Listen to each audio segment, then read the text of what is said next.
سيدنا وحبيبنا وشفيعنا ونور قلوبنا وقرة أعيننا محمد وعلى آله وصحبه أجمعين وين تعلم وتعليم وتذكر وتذكير والنفع والانتفاع والإفادة والاستفادة والحث على التمسك بكتاب الله وسنة رسوله صلى الله عليه وآله وصحبه وسلم ودعاء إلى الهدى والدلالة على الخير ابتغاء وجه الله ومرضاته وحبه وثوابه سبحانه وتعالى مع لطف وعافية برحمتك يا أرحم الراحمين.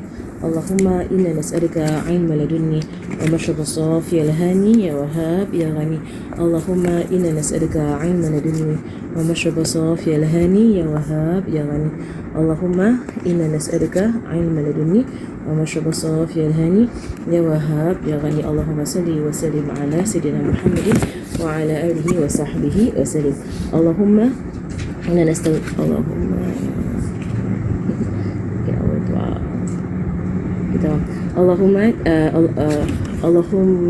اللهم ألهمنا علما نتقي بأوامرك ونواهيك وارزقنا فهما نعرف به كيف نجيك يا أرحم الراحمين. اللهم إنا نسألك فهم النبيين وحفظ المرسلين وإلهام الملائكة المقربين في عافيتك يا أرحم الراحمين. اللهم أغننا بالعلم وزينا بالحلم وأكرمنا بالتقوى وجملنا بالعافية يا أرحم الراحمين. آمين. وصلى الله على سيدنا محمد وعلى آله وصحبه وسلم. اللهم إنا نستودعك ما قرأناه وما نقرأه في هذا المجلس وما قبله وما بعده فاحفظه علينا حتى ترده إلينا وقت احتياجنا إليه يا أرحم الراحمين. اللهم أكرمنا بنور الفهم وأخرجنا من ظلمات الوهم وافتح لنا أبواب رحمتك وانشر علينا حكمتك يا أرحم الراحمين. آمين. وصلى الله على سيدنا محمد وعلى آله وصحبه وسلم. اللهم يا من مقاليد الأمور كلها بيده وإليه يرجع الأمر كله يا فتاح يا عليم يا فتاح يا عليم يا فتاح يا عليم افتح علينا فتحا قريبا. وصلى الله على سيدنا محمد وعلى آله وصحبه وسلم. بسم الله الرحمن الرحيم. رب اشرح لي صدري ويسر لي أمري واحلل عقدة من لساني يفقهوا قولي وسدد لساني واهدي قلبي وافعل كذلك بأحبابي أبدا وارزقنا كمال فتوح العارفين والفقه في الدين مع كمال الإخلاص والصدق واليقين والعافية والغنى والنصر والحفظ والنفع والانتفاع وخيرة الدارين وعلم الأولين والآخرين. آمين. وصلى الله على سيدنا محمد وعلى آله وصحبه وسلم والحمد لله رب العالمين. الفاتحة. أعوذ بالله من الشيطان الرجيم. بسم الله الرحمن الرحيم. الحمد لله رب العالمين الرحمن الرحيم مالك يوم الدين إياك نعبد وإياك نستعين اهدنا الصراط المستقيم صراط الذين أنعمت عليهم غير المغضوب عليهم ولا الضالين. آمين آمين آمين يا رب العالمين. Alhamdulillah, we're coming to the end of Aqidatul Mujmalah and then we're going to go into Aqidatul Awam after this, inshallah. And inshallah I have the intention to translate Nurul Maram, the Sharah of Aqidatul Islam, which is the book that comes after this. Usually in Darul Zahra after Aqidatul Awam they will go into Durus Tawheed. Durus Tawheed is translated, alhamdulillah. Al-Mufid is the Sharah of Durus Tawheed, and then they will go into Nurul Maram, which is the Sharah of Aqidatul Islam, which is a very... The translation now is only the method? For which Aqidatul Islam is the method, only the method. Nurul Maram, as far as I know, Nurul Maram has not been translated. I was told to translate it, someone told me to translate it. So it's been 3 years since I was told to translate. I have not moved at all in translation of Nurul Maram. But inshallah, because Nurul Maram is such off with his entire discussion of Ahlul Sunnah wal Jama'ah. Right, so they go into the bid'ah, of aqidah, bid'ah and so on and so on. So it's quite any in-depth aqidah. But mashallah, for myself, when in learning these books and in teaching them, you see the wisdom of the Habaib, right? The wisdom of Habib Umar, mashallah, in that he arranged the books in this way. Right, so first thing with Aqidatul Mujmalah, whereby you take an overall aqidah first, right, and you kind of like there's a lot of tasawwuf in this aqidah, a lot of tasawwuf, a lot of purification as you come to Allah subhanahu wa ta'ala, right, and then Aqidatul Islam, right, it's Awam, right, which basically has in its sirah as well, right, so you learn aqidah, in a first like step, whereby you go through the 20 sifat and you go into the prophets and so on and so forth, and then there's this entire sirah part, which is actually quite essential, in fact very essential in aqidah as well, right, and then Durus Tawheed would just emphasize for you, right, the sifat of Allah subhanahu wa ta'ala, of the prophets, and also of the sam'iyat, things that will happen in the hereafter. All of this will serve to push a person towards ibadah. towards amal ibadah, right? Which is basically the fruit of aqidah for a lot of people, right? For the common Muslim, the fruit of aqidah is so that we begin to do our amal, right? To do our actions, right? And really, like when it comes to istiqamah, right? When people say why it's so difficult for us to have istiqamah, you start something, then you do it for a few days, a few weeks, a few months, and then you stop doing it, then you do again, and you stop doing it, and you do again, and you stop doing it again. You're trying to force yourself into istiqamah of your deeds. Istiqamah goes back to aqidah. It goes back to how much do you believe that this will show fruit on the day of judgment, and how much you actually believe it. So if you like really believe the fruits of it, of qiyamul layl, of fasting, of this, of sadaqah, and so on and so forth, that you read this every day, what will you get every day, you will not leave it. You will not leave it. It's just like how every day we take some of our medications, some of our we consume things every day because we know with yaqeen that we must take these things for our benefit. We know that. So medication, all like we be very, very religious. So even use the word religious. So religion now medication. Right, but when it comes to amal ibadah, with ibadah, it is really yaqeen, because it's yaqeen. Right, so this is why for the awliya, right, they never leave their practices because they can see the light that comes to them, right, through this amal. Right, so this is the biggest fruit of aqidah. Right, you can see that the tartib of the books that the Habib Omar and then the Habaib, this is basically from the from the way they have in Hadramaut. The tartib of the books, right, is basically for the masses, right, or for the general public, right, to push people, right, on ibadah. On ibadah. Very few people actually have aqidah issues.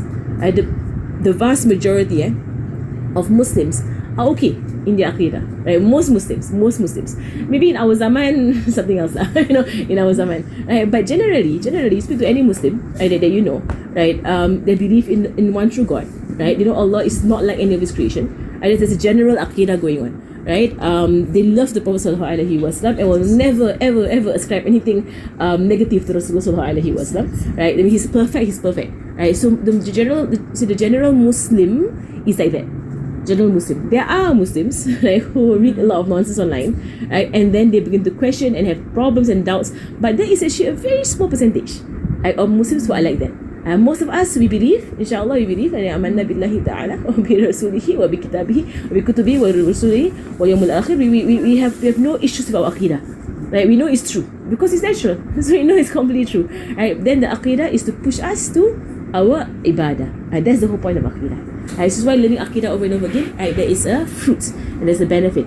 Right? So inshallah, as we go through the aqidah, we can continue with the syllabus that Habib Omar has set in Darul Zahra and Darul Mustafa, right? And this syllabus pushes a person, right, with full yaqeen, right, on their ibadah, and that is the fruits of aqidah. We're looking for that, and of course aqidah itself, it is an ibadah of the heart, right, that you feel and you completely believe, right, in Allah subhanahu wa ta'ala, in His Prophet sallallahu alaihi wasallam, in the hereafter, in the world, right? And this strong belief in our hearts, right, will help us help other people.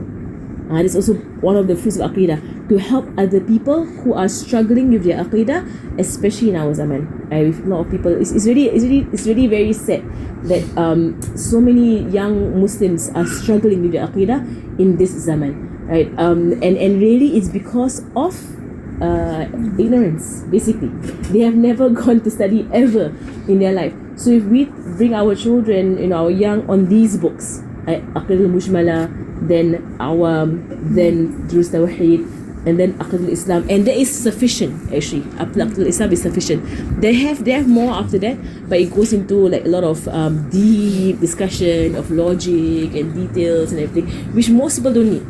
You don't need to go so deep into aqidah. Most people, it is okay for us to take this, and it helps us a lot, right, in blocking the whispers of the zaman, and also in encouraging ourselves.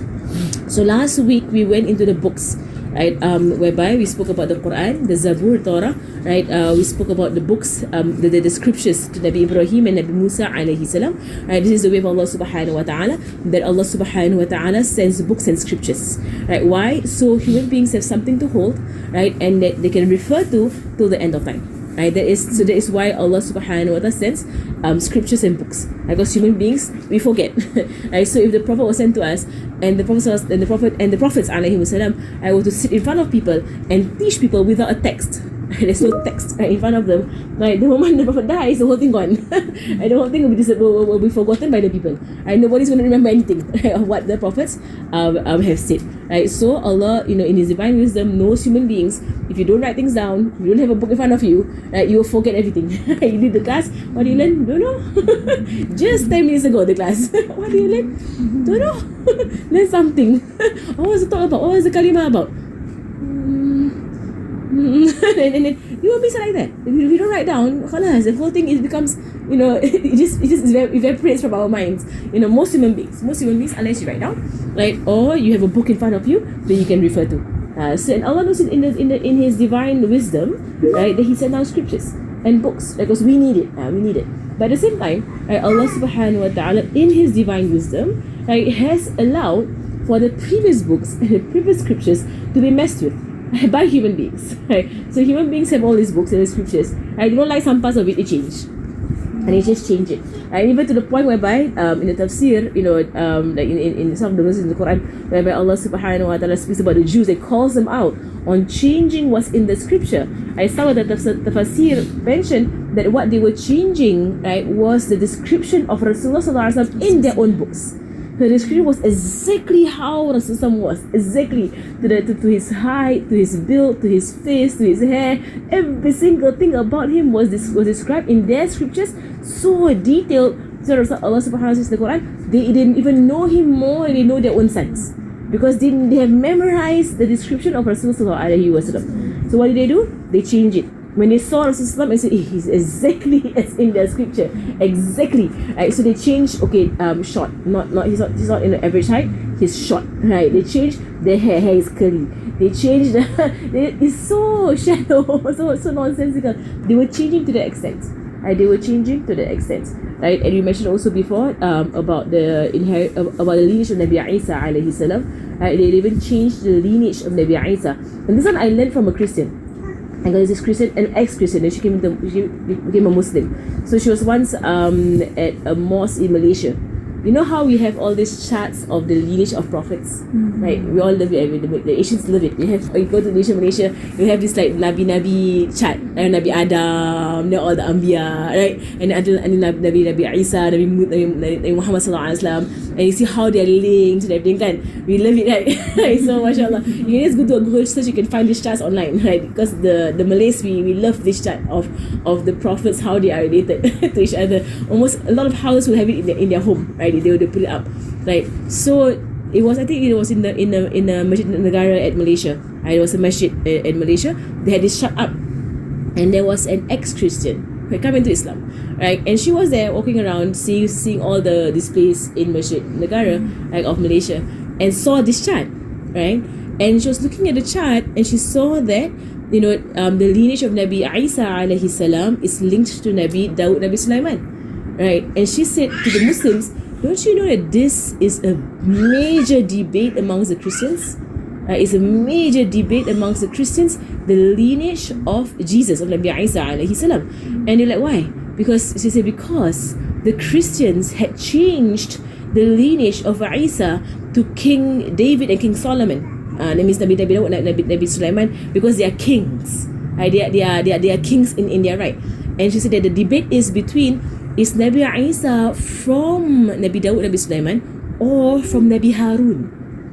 And Nabi Harun's qabila, his tribe, they are poor, they're peasants, but they are abid. They are worshippers. They are worshippers in the masjid, but they are known for their poverty.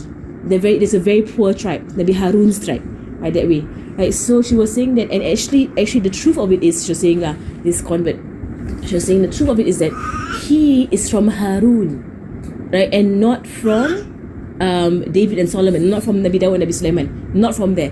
The Christians have messed with the lineage of Nabi Isa because they don't want Nabi Isa to be from a tribe that's poor. They want Nabi Isa to be from a tribe that is a king, the king's tribe, right? So even to that extent that they will change. I just to that point. And then she was like, but the Muslims just copy. This lineage that they have, right? A lot of it comes from the Jews and Christians. It's not from our tradition. The Muslims copy from the Jews, from the Christians, what they say.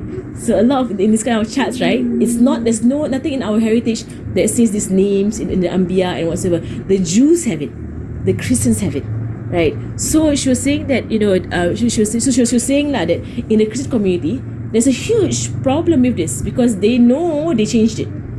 They know they changed Nabi Isa from Nabi Harun, right? Lineage to Nabi Dawud and Nabi Sulaiman's lineage.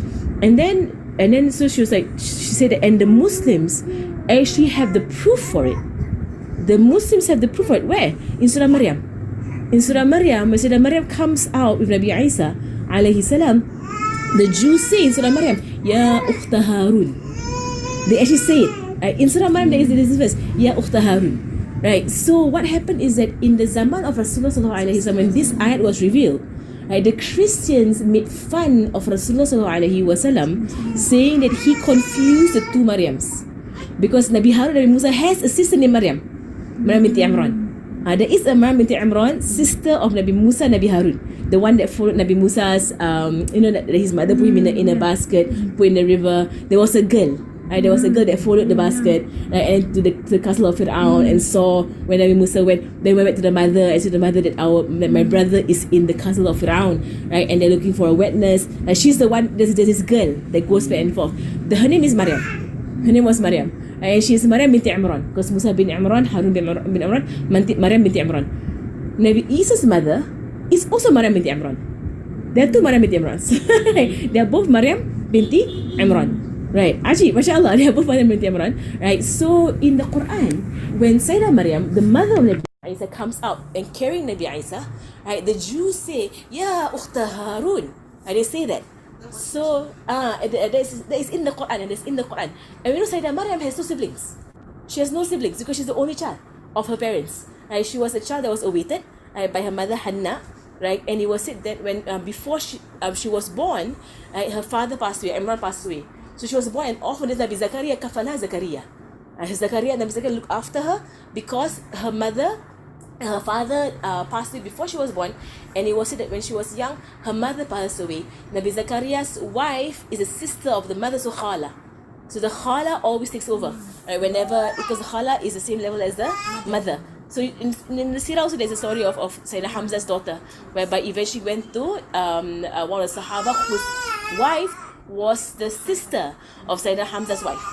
So which means the khala takes over. Someone's parents passes away, the khala comes in, and the khala takes over the looking after of the child. Right. So Nabi Zakaria's Nabi Zakaria's wife is the one who gave birth to Yahya. Nabi Yahya. She only had one child. Only one child, Yahya, which came later on. Right, after he came into the Maryam's mihrab and he saw the food and then, Maryam, where do you get this from? And later on he get the good news of Yahya. They only have one child, Yahya. So there is no Harun in the picture of Sayyidah Maryam in her brother. She's no brother. Sayyidah Maryam is alone, only one child. Father passed away. This is the history that we know lah. Father passed away before she was born. Mother passes away soon after she was born. She's looked after by her khala and the khala's husband, Nabi Zakaria, in the mihrab. Right. So the Christians at the time of Rasulullah sallallahu alaihi wasallam made fun of Rasulullah sallallahu alaihi wasallam that Surah Maryam calls Sayyidah Maryam Ya Ukhta Harun, and they said that Muhammad confused the two Maryams. There's Maryam binti Imran, Ukhta Harun, yes, zaman Nabi Musa, and there's Maryam binti Imran, Nabi Isa, zaman Nabi Isa. She has no she has no brother. This Maryam. So the Muslims, but we know this is our revelation. This has come down in Surah Maryam. You can't change it. It's Quran. You can't change it, right? But then the joke's on them, right? Because this ayat actually exposes when you say Ya Ukhta Harun, meaning like woman from the qabila of Harun. Not that she's a sister, but you are from the qabila of Harun, right? The righteous qabila, the righteous tribe, those who are worshippers. So the Quran, yes, they are speaking in that time, right? That they don't mean sister, they mean you're from this tribe. For example, also Yeah. Akhal Jahl. Yeah. Akhal Jahl, the brother of ignorance. in that way. So it was like, So so it's not like specifically she has a brother named Harun, right? But basically you are from the family of Harun, right? Of Harun, the righteous prophet Harun, and his qabila, right, is known for their piety. Right, so that's why they called her Ukhta Harun to remind her, you are from a tribe that's pious. How could you come with a child and you're not married? That was what they were doing at that point. So this ayat actually exposes the Jews, the Christians, that they changed Nabi Isa's lineage. Because the ayat is a proof that Sayyidah Maryam is from Harun. Right, Sayyidah Maryam, the mother of Imran, is from Nabi Harun, and not from Nabi Dawud and Nabi Sulaiman. But now you look at all the charts around the world, all of them link Nabi Isa to Sulaiman and Dawud, because they take the Christian narrative without seeing that in the Quran is actually very clear. Maryam, you're from Harun, you're not from Dawud and Sulaiman.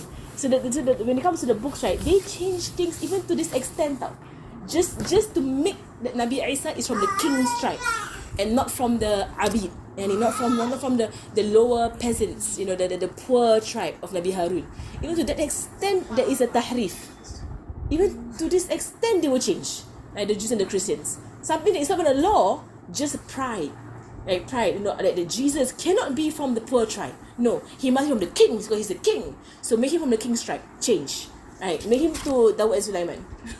When to this extent they were doing it. And we even always wondering why you فرقوا بين أحد من الرسل, but here it comes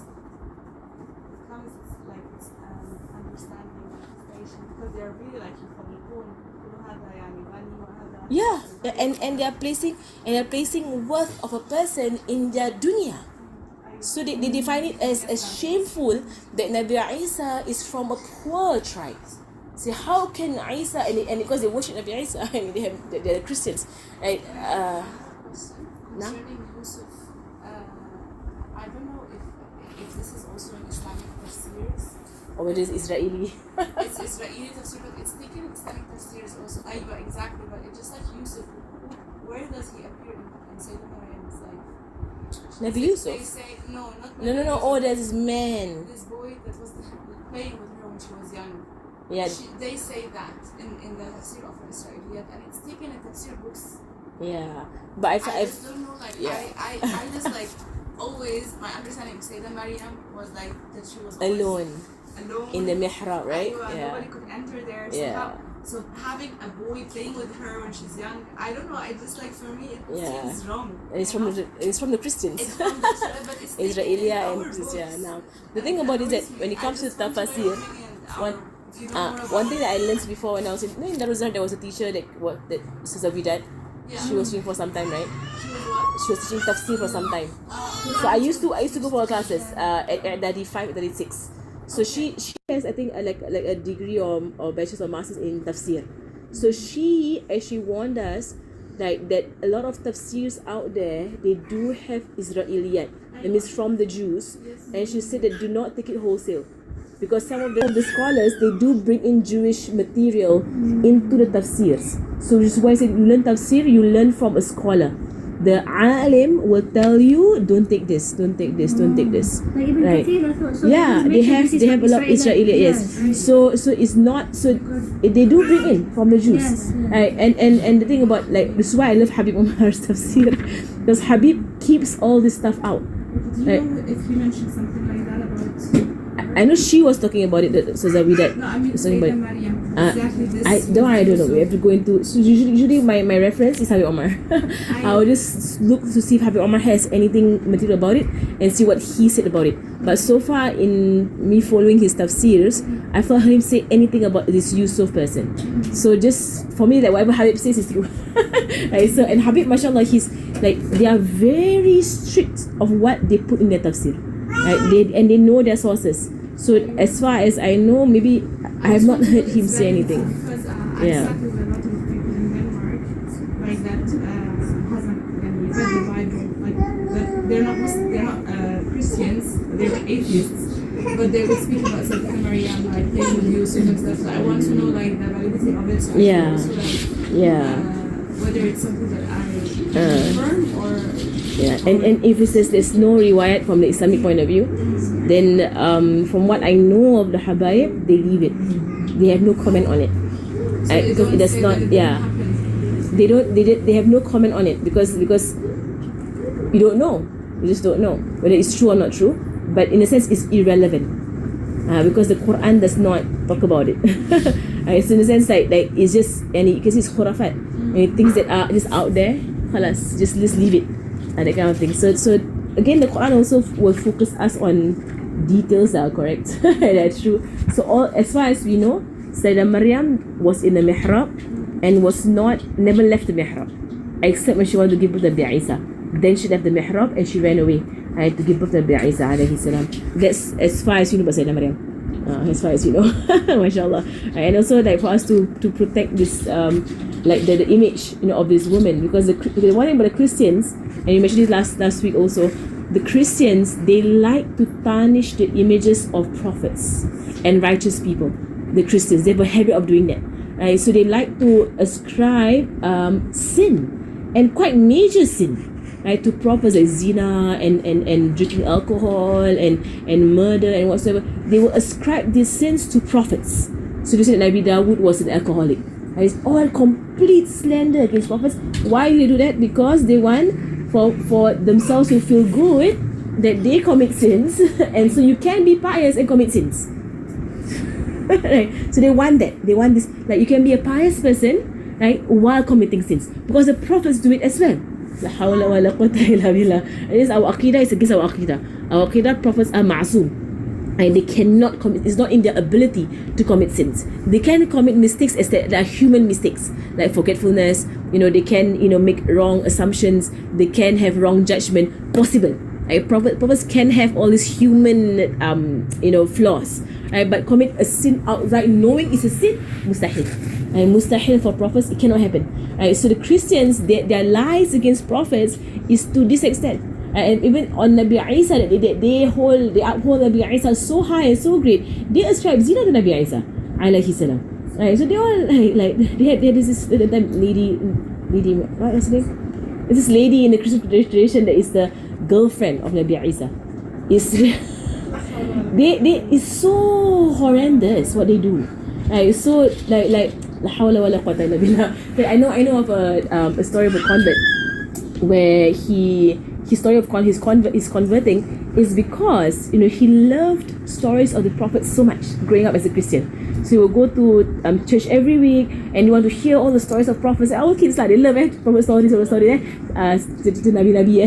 everybody loves stories of prophets. So he was a Christian. He will go to the church every week to hear stories of prophets, and he wanted to know more and more and more. So as he grew older, he decides to go and pick up the Bible himself and try and read more about prophets. And to his horror, he found all these terrible stories about prophet committing zina and prophet killing people, and prophets stealing, and prophets drinking alcohol and killing people around them. The Bible is full of nonsense.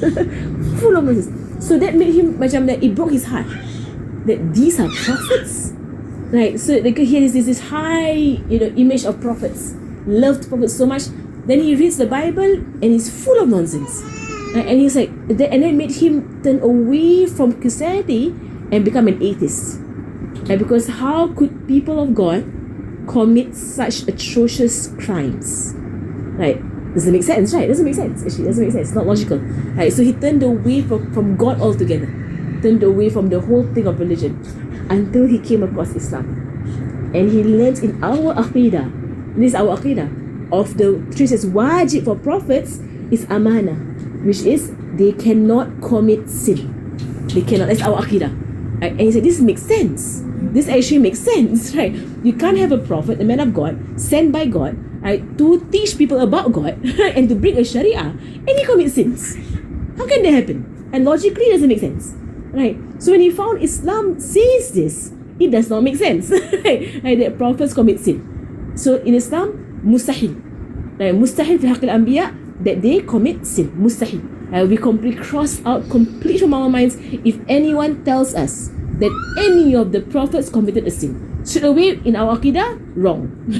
You misunderstood or it's some made up story, or you read from the Christians, I don't know where it's from, you say it wrong. Because there was once somebody said to me about Nabi Muhammad sallallahu alaihi wasallam, and this is when your heart just breaks when they say about Rasulullah sallallahu alaihi wasallam. So this person, she Muslim, and she came from a lecture, and sometimes this lecture is also La hawla wa la quwwata illa billah. This morning my father just showed me a lecture of a sheikh, like saying that all meat in America is halal because America is a Christian country.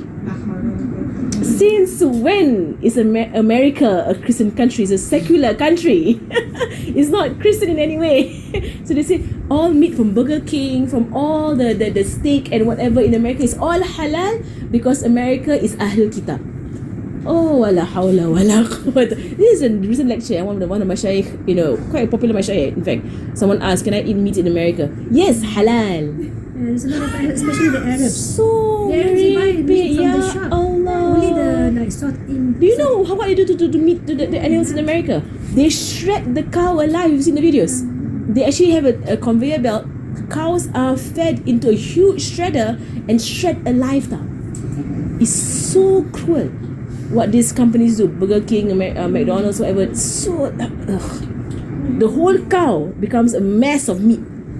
Then like it's so say alhamdulillah ala Islam, alhamdulillah ala Islam. This Islam makes you slaughter, remove. It's so much rahmah, right, in how you get your meat. Right? These people, they have no mercy. But a lot of merepek now online. There's a lot of nonsense online going on right now. So the sheikh was actually gave a full answer. Oh, they are Ahlul Kitab. America's Ahlul Kitab. Since when? Americans, their rate of children born outside of wedlock, what's the percentage in America? The rate of promiscuity in America. They have no religion. They are secular. They have no religion. So say, oh, halal because they are Ahlul Kitab. So all the meat are also by the Christians. Don't have to ask questions, just eat. Oh, la hawla wa la quwwata. Big share online. If you Big ask, share. if you ask even the Ustadah, the Arab Ustadah, they will say, why are you asking if this chicken is halal or not? We Muslim will just eat. The thing is that only the Indian, Pakistani, they're very strict with the zabiha, but other Arabs, they're not. Sorry, what time did you ask about? Other Arabs are Syrian, I would say is that there's a group of Arabs. The one who spoke online was Wahhabi. He was Wahhabi. Right, so halal. like for example, of like wedding in the hotel, maybe some of the in the hotel, the wedding, Muslim wedding, but the one who served, they're not Muslim, but they eat. That's why I was like, I wouldn't. So some people, I guess there's some people, so right? They have this, but if they do it themselves, up to them. They want to eat non-halal food. But as a sheikh in an Islamic lecture, right, with the title of a sheikh, right, and someone asks that question, can I eat meat in America? And you say yes because they are Ahlul Kitab. This is jahil. How, don't you even know what's going on in America? America is not Ahlul Kitab. They are not. They are not. And even if they were, the corporations couldn't care less about dhabh. Right? I mean, Burger King, whatever, the big corporations, they're not going to care about slaughtering any animal. They electrocute the animals first to kill the animal by electrocution, right? And then they shred the entire animal. Right? It is how they kill the animals because it's fast. It's fast. It's cheap. It's cheap. It's fast. I think the Jews also, they don't eat the meat that is. The Jews are very strict. Jews are very strict about kosher. The Jews are. I know the Jews are very strict about kosher. Right. So I mean the Jews that are still following their laws. Because now I've met Jews from America. They completely threw out their laws also. Like the Muslims just threw out their laws, and they're Jews also. But anyway, I don't know why I was talking about it. Right, but so this man, right, so he really comes across Islam.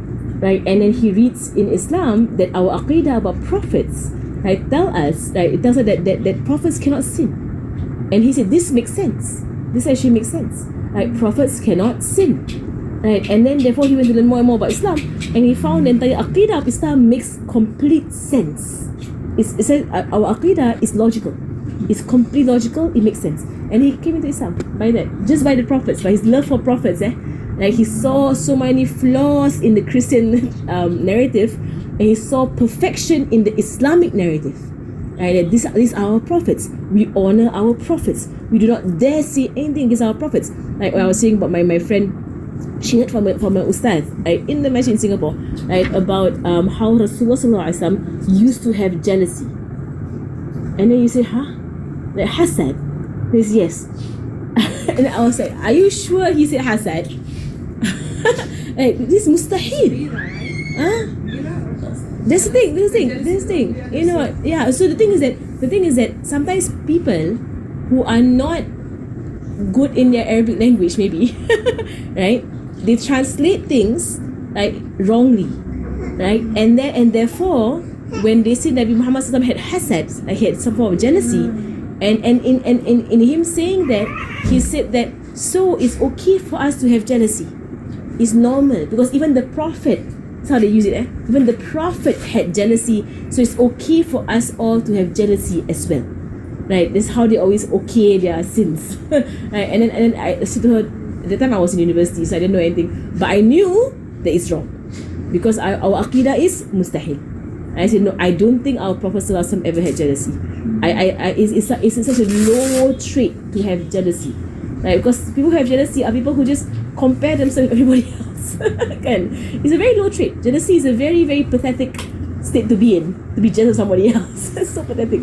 Right? So I don't think our Nabi is there in his state of being. I don't think he goes around being jealous of everybody else. SubhanAllah. People are jealous of him. A lot of people are jealous of him, but not mustahil.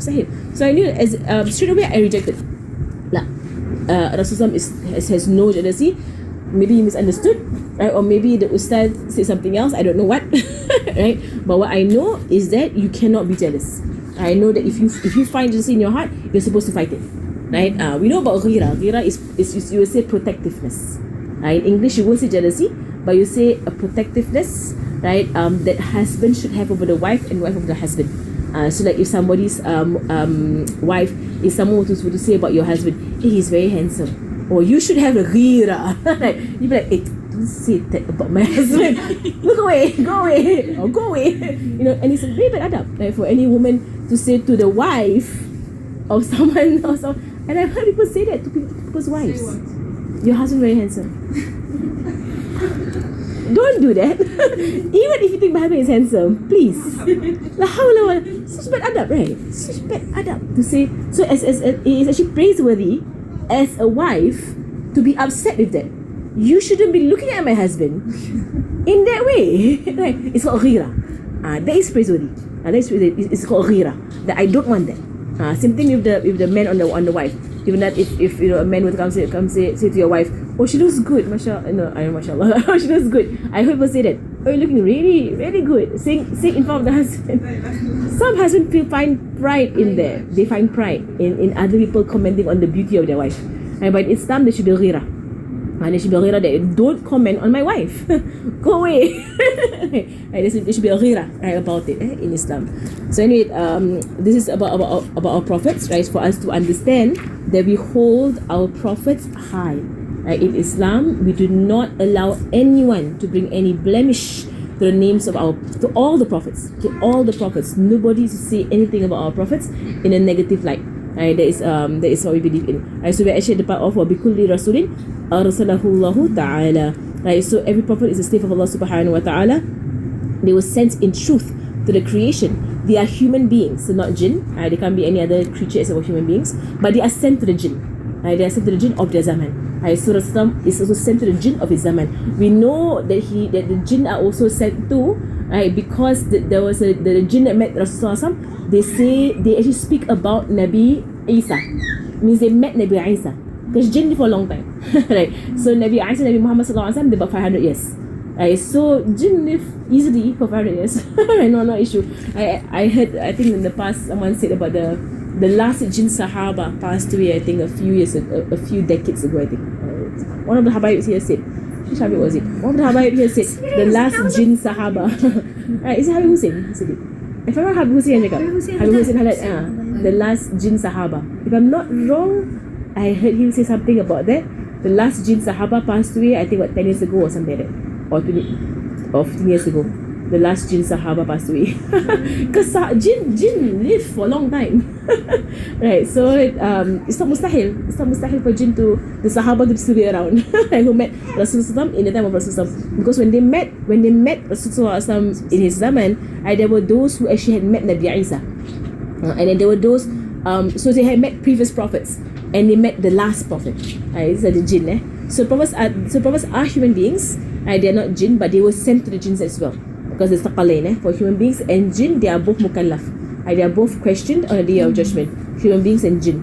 They are free, not slaves, right? Because it is mustahil, it's impossible that any prophet is prevented from his mission. It's impossible, impossible for any prophet to be prevented from his mission. So if they are slaves, that means they are owned by their masters. Not possible, mustahil.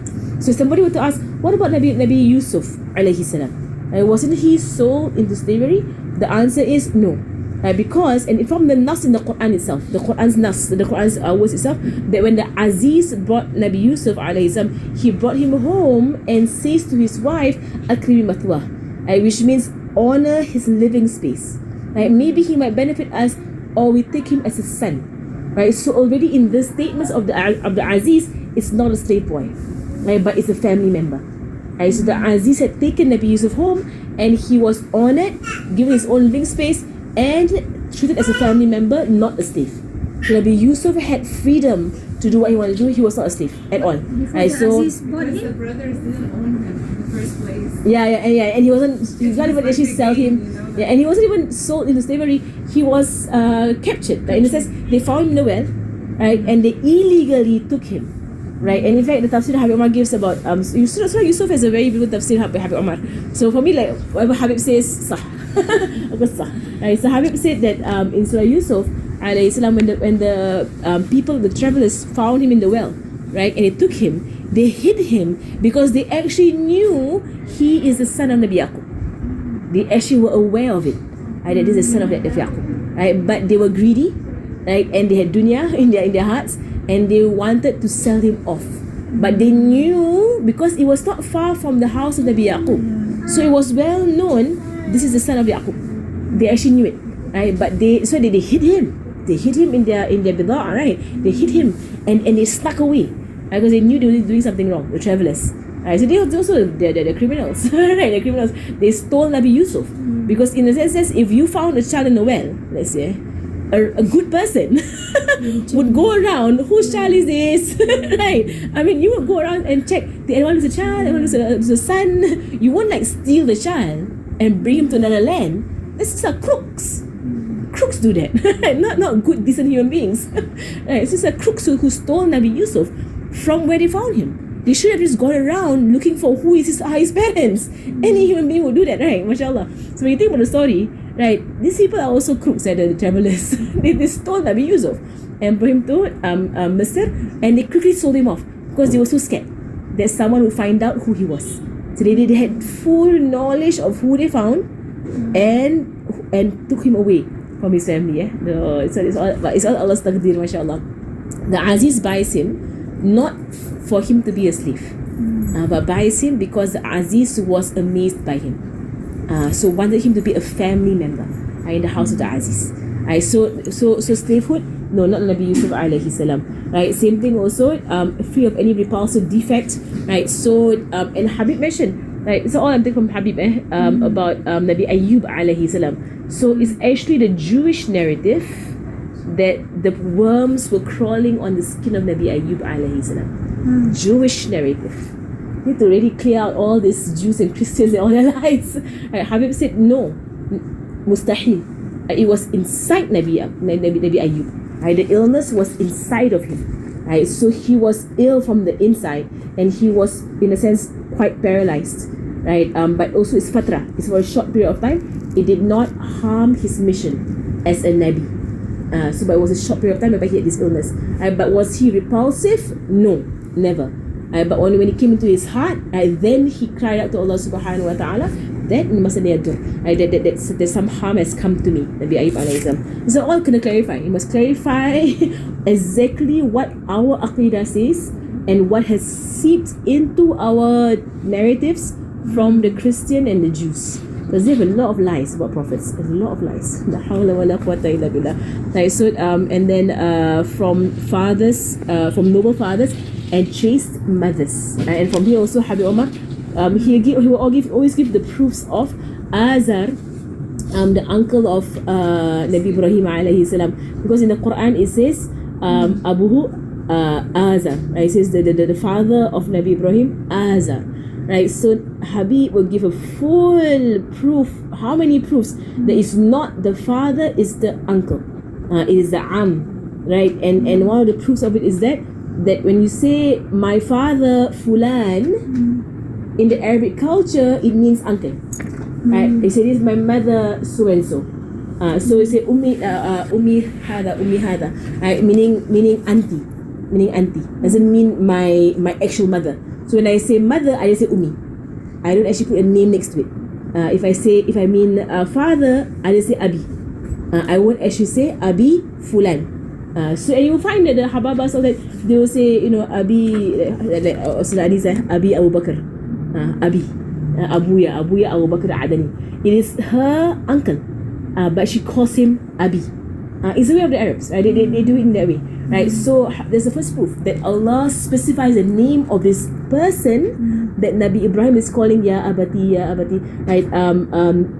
Allah specifies Azar, which means not his father, not Nabi Ibrahim's father, uncle, right? Because mustahil for a prophet to have a father who is a mushrik, mustahil. So and someone Nabi Ibrahim alayhi salam is the lineage of who? Nabi Muhammad sallallahu alayhi wasallam, right? And Nabi Muhammad sallallahu alayhi wasallam's lineage, all of them muwahid, they're all monotheists, all of them. That's our aqidah. So we don't allow for anybody to tell us that anyone in Nabi Muhammad's lineage is actually a mushrik or in the fire or whoever. Nah, it's from the kamal of Rasulullah sallallahu alayhi wasallam that every human being that carried his light cannot worship anything except Allah subhanahu wa ta'ala. That is our aqidah. Allah will not allow it. Right? Any jasad that carries the light of Rasulullah cannot bow to anything else because the light is inside the jasad. Right? So it cannot. Right? So they're all not only believers in one God, but they're all the best human beings of their zaman. Right? They're all the best, the most upright, the most noble, the most righteous. Right? But what with Nabi Ibrahim alayhi salam, he was orphaned. So is it Nabi Ibrahim, similar to Nabi Muhammad sallallahu alaihi wasallam, they had no father. So they were orphaned. They were orphaned when they were very young. Right? So their uncle took over. Right? So this Azar Nabi Ibrahim keeps doing da'wah to in the Quran. Right? That is his uncle. And Habib give other proofs in the Quran when Nabi Ibrahim makes dua for his father and mother, when Nabi Ibrahim speaks about his father and mother in the Quran itself. And here we know Nabi Ibrahim is making dua for his real deceased parents who were monotheists. They were not mushrik. They were Muslims. They were believers in one God.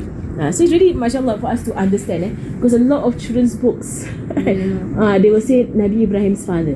That is very wrong. Right? So if I teach children, I will say uncle, and not father, because it is from the kamalat of prophets, right? That they do not have fathers that are not noble. Right? They don't have fathers that are mushrik, mustahil. Right? Because the fathers will carry the light of nubuwah, right, inside of them, even though they're not nabis, right, but they carry the light of nubuwah. They cannot commit shirk, cannot, mustahil. So that's why we believe that and in fact Haba Salma's father's book, what's the name of the book? I know it's Haba Salma al-Kaf. Her father has a book on the nasab of Rasulullah, and every person, and I know it's al-Fakhr Mu'abbad li something afrad al-Fakhr Mu'abbad li ajdari Nabi Muhammad sallallahu alayhi wasallam. There is a book, right, whereby, you know, she goes into every single individual in his lineage, in Rasul's lineage, and some of the individuals in Rasul's lineage, they met other prophets because they're from Nabi Ismail, right? Nabi Ismail all the way down. So it's not mustahil that some of the ancestors of Rasulullah actually met other prophets, because all the same zaman. And in fact, there were some of them, I can't remember who of his ancestors was in the Jaysh, in the army of Nabi Dawud, Nabi Sulaiman. So he actually mentions the stories of the ajdad of Nabi Muhammad sallallahu alaihi wasallam being supporters of prophets. Right? So there are people who say that no, how could it be that, you know, his father and mother are in paradise? Why not? Why not? Right? They're from Nabi Ibrahim. They're from Nabi Ibrahim. So the very fact that there were Hanifs in the zaman of Nabi Muhammad sallallahu alaihi wasallam, I mean those who are on the deen of Nabi Ibrahim, why is it mustahil that his parents will not be one of the Hanifs? The Hunafa, right? There are Hunafa around. They are believers in one God. They reject the idols. Warqa bin Nawfal was one of them. Sayyidah Khadijah was one of them. Sayyidah Abu Bakr was one of them. Right? They're all Hunafa. Right? So why would the parents not be of the Hanifs? Allah will give them. right? The iman of one God. You know, mashallah. But these are from people out there, the Wahhabis, who say that the parents of Rasulullah are in the hellfire. Right? And Allah is more kareem than to place the parents of Rasulullah in the hellfire. And so Habib Ali Jifri has one video, you know, about these people as if they're on some chair in paradise, saying who is in hell, who's in heaven. You know, so you can judge and put the parents of Rasulullah in hellfire. Wala hawla wala quwwata illa billah. Not even your business, pun. Right? It's not your place. It's not your business. Allah is the one who will decide who is in heaven and who is in hell. Not you sit there, oh, his parents are in the hellfire. La hawla wa la quwwata illa billah. But there's an aqidah that is spread in our zaman, and you must correct it. That the parents of prophets are noble. I think that's true. I think in the Jummah khutbah in Medina. Is It's it? one share, yeah. My husband said Ya that Allah. long ago. In Medina, Sul Adab. In Nabi Muhammad is Medina, right there. In his masjid. And Rasul then- is right there. In masjid. Yeah, he's asking for it, I suppose. Like right in Medina, he's right there. I mean, even if it is someone is a convert, Even right? they are very close to him. That's the thing. That's the thing. Yeah, they are in the mashallah. He's even if someone's a convert, right? I won't say to this convert, your parents in the fire. You hurt their feelings, even though if it's true, right? You won't say to a convert, oh, your parents are kafir, fire. I mean, so complete no emotions whatsoever. I also comment, inshallah, make dua for your parents to come into Islam. Inshallah, make dua for them. Make dua for them. Must Inshallah. say, if you say the parents of a Prophet Muhammad in hellfire, nobody will go to To paradise. Ya Allah. That's true. I I didn't know they say in Medina. That is like Medina, the Jummah, khutbah. worst adab in It's the world. khutbah. Like la hawla wala. How? No sense. No sense. You won't do it to a normal human being. You won't do it to Nabi Muhammad sallallahu alaihi wasallam. Ya Allah. So inshallah, it's all aqidah. MashaAllah. May Allah give us understanding in the prophets and love for the prophets and following of the prophets well and ta'zeem of the prophets, inshallah, especially our Prophet sallallahu alaihi wasallam, to love him fully and completely and follow him, inshallah.